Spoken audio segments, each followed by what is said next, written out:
नमस्कार दोस्तों, UP triple SC से मुख्य सेविका भर्ती के संबंध में यहाँ पर चर्चा किया जाएगा। उससे पहले आप सभी को होली फेस्टिवल की बहुत बहुत शुभकामनाएं और बधाई।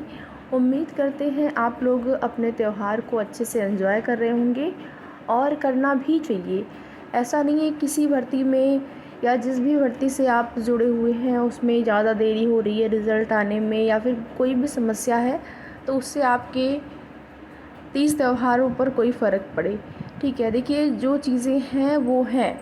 अगर आप यूपी ट्रिपल एससी आयोग की किसी भी भर्तियों से जुड़े हुए हैं, किसी भी भर्तियों की तैयारी कर रहे हैं तो उसमें डिले होना ही होना है।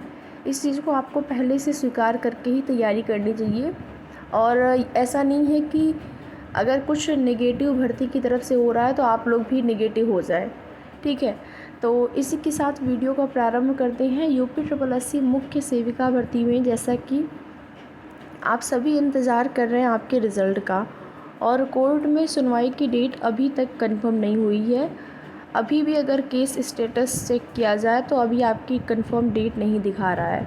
ठीक है, तो वही है कि लगातार आप सभी पूछ रहे थे कमेंट के माध्यम से क्या कोई डेट लगी है, तो मैंने सोचा एक वीडियो अपलोड कर देते हैं और आप सभी को बता दें कि अभी जो है डेट कंफर्म नहीं हुई है, लेकिन संभावना है कि होली के बाद आपकी डेट जो है सुनवाई की लग जाएगी। ठीक है, तो होली के बाद ही डेट लगेगी, उससे पहले अब क्या ही बताएं, आज होली है ही आपका, तो होली के बाद जो है आपकी डेट लग जाएगी सुनवाई के लिए। इसके साथ ही साथ अगर मामला निस्तारित हो जाता है तो अप्रैल के महीने में बिल्कुल संभावना है कि रिज़ल्ट आ जाएगा। अब देखिए रिज़ल्ट पर भी आप लोग सोच रहे होंगे कि आचार संहिता में रिज़ल्ट आएगा कि नहीं, तो बिल्कुल आएगा। आचार संहिता में भी आपका रिज़ल्ट आएगा। कोई भी भर्ती जो पुरानी है, गतिमान है, चल रही है, तो उस पर आचार संहिता का कोई भी प्रभाव नहीं पड़ेगा, यानी कि वो आपकी भर्ती रुकेगी नहीं। ठीक है, रुकेगी नहीं।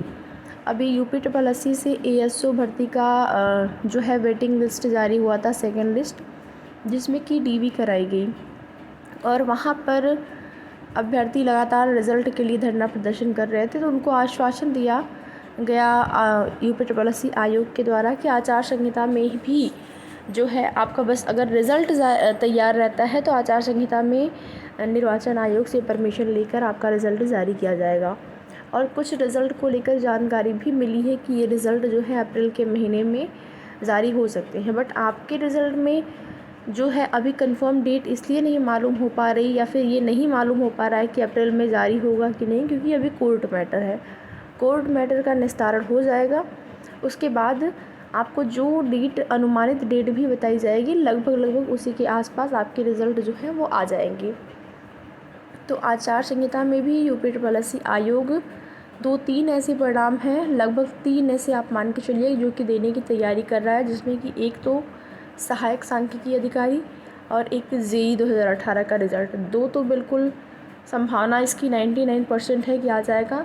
बाकी आपके रिज़ल्ट को लेकर ये बता दें कि आपका जो कोर्ट वाला मैटर है उसके निस्तार का वेट किया जा रहा है। अगर वो निस्तारित हो जाता है तो आपका भी रिज़ल्ट जो है आज इस आचार संहिता में जारी हो जाएगा। अब सवाल होता है कि कितने अभ्यर्थियों का रिज़ल्ट जारी होगा, जैसा कि यहाँ पर लगभग 35,000 अभ्यर्थी शामिल हुए हैं। तो देखिए भले ही इतने अभ्यर्थी शामिल हुए हैं, आप सभी को पता है, लेकिन सिलेक्शन तो उतने ही अभ्यर्थियों का होगा जितनी आपकी फ़ाइनल सीट होंगी। 2600 आपकी कुछ सीट है और 2600 कैंडिडेट्स ही सेलेक्ट होंगे, लेकिन लगभग 3 से 3.5 गुना अभ्यर्थियों को बुलाया जा सकता है, क्योंकि यहाँ पर एलिजिबिलिटी का जो इशू है, देखेंगे आप वीडियो भर्ती में 2 गुना को ही लिया गया है डीवी के लिए, क्योंकि वहाँ पर एलिजिबिलिटी की का से संबंधित जो इशू था वो उतना नहीं है। अगर मान लीजिए वो अलग बात है कि कुछ लोगों ने गलती से फॉर्म भर दिया, अगर वो एलिजिबल नहीं है वो अलग बात है, लेकिन आपकी भर्ती में एलिजिबिलिटी को लेकर एक देखा जाए तो बड़ा ही इशू था, क्योंकि वो चीज़ें अभी तक कोई नहीं समझ पाया है, चाहे कितने ही चाहे यूट्यूबर्स हो कोई या फिर आप अभ्यर्थी, कोई भी नहीं समझ पाया है। थोड़ा सा कन्फ्यूज़न सब में बना हुआ है कि अगर वो विशेष विषय जो आपसे मांगे गए हैं वो आपके तीनों ईयर होने चाहिए, लास्ट ईयर में ज़रूरी है, कंपलसरी है तभी आप आवेदन कर पाएंगे, या फिर 2 ईयर है तब भी चलेगा, तब भी आप एलिजिबल हैं। इसी तरीके से बीए और बीएससी वाला जो मैटर है, तो एलिजिबिलिटी का जो इशू है अगर उसको देखा जाए तो उसको देखते हुए यही चीज़ें स्पष्ट हो पा रही हैं यहाँ से कि आपकी भर्ती में लगभग 3 से 3.5 गुना अभ्यर्थियों को बुलाया जा सकता है या फिर उससे ज़्यादा भी बुलाया जा सकता है डीवी के लिए, क्योंकि उन लोगों को पता है कि उन अभ्यर्थियों ने भी आवेदन किया है, फॉर्म भरा है जो एलिजिबल नहीं है, तो वो तो बाहर हो ही जाएंगे डीवी के बाद। ठीक है, डॉक्यूमेंट वेरिफिकेशन कराया जाएगा, उसके बाद वो अभ्यर्थी तो बाहर हो ही जाएंगे। तो इस वजह से यहाँ पर ज़्यादा अभ्यर्थियों को बुलाए जाने के चांस है। ठीक है, बाकी जैसे ही कोई अपडेट मिलती है आप सभी को उसकी जानकारी दी जाएगी। ये वीडियो मुख्य रूप से उन अभ्यर्थियों के लिए अपलोड किया गया है जो कि कोर्ट अपडेट या कोर्ट की डेट जानना चाह रहे थे सुनवाई को लेकर। तो अभी भी डेट कंफर्म नहीं हुई है। ठीक है, कंफर्म हो जाएगी तो उसकी सूचना आपको दी जाएगी। फ़िलहाल के लिए आपकी भर्ती में आयोग से रिज़ल्ट को लेकर तो सब कुछ ठीक ही ठाक है, केवल कोर्ट वाला मैटर है और निस्तारित होते ही आप लोगों की का जो परिणाम है वो जारी हो जाएगा। बाकी कुछ अन्य भर्तियों से संबंधित अपडेट है, आप चाहें तो उसके लिए वीडियो में लास्ट तक बने रह सकते हैं, वो आपकी इच्छा है। और वीडियो पसंद आए तो लाइक शेयर करके, साथ ही साथ अगर चैनल पर नए हैं तो चैनल को आप लोग सब्सक्राइब भी ज़रूर कर दें, जिससे कि आपकी भर्ती संबंधित जो भी ज़रूरी और महत्वपूर्ण सूचना होगी आप सभी को उसकी अपडेट समय समय पर इस चैनल के माध्यम से मिलती रहेगी। तो यहाँ पर देखेंगे न्यूज़पेपर के माध्यम से कुछ अन्य भर्तियों से संबंधित सूचना, जिसमें यहाँ पर आप सभी देख सकते हैं पेपर लीक में पूर्वी बिहार के 56 अभ्यर्थी पर नामजद केस। पूरे प्रदेश से अब तक 276 अभ्यर्थियों पर नामजद केस हुआ दर्ज। हाल ही में बीपीएससी पेपर लीक मामले में पूर्वी बिहार के 56 शिक्षक अभ्यर्थियों पर नामजद प्राथमिकी दर्ज की गई। इसमें लखीसराय ज़िले के 38, मुंगेर के 11, खगड़िया के 6, जमुई के 3 और बांका के 1 शिक्षक अभ्यर्थी शामिल है। पुलिस की ओर से दर्ज प्राथमिकी में कुल 276 शिक्षक अभ्यर्थियों पर नामजद प्राथमिकी दर्ज की गई है।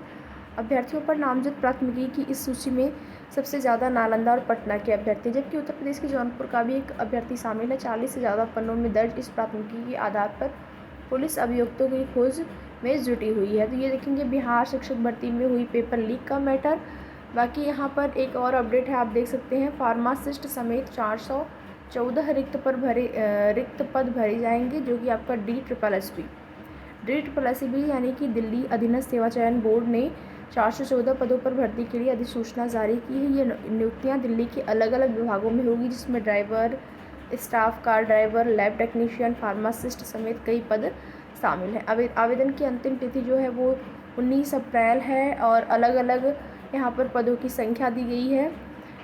इसके साथ ही साथ आवेदन की प्रक्रिया क्या है आप देख सकते हैं, आयु सीमा क्या है उसको भी आप यहाँ पर न्यूज़पेपर के माध्यम से देख सकते हैं। ये आपकी जो ऑफिशियल साइट है, इस पे जाके आप पूरा विस्तृत नोटिफिकेशन डाउनलोड करें। उसके बाद पूरे नोटिफिकेशन को पढ़ने के बाद आप लोग अगर एलिजिबल हैं तो आवेदन ज़रूर करें।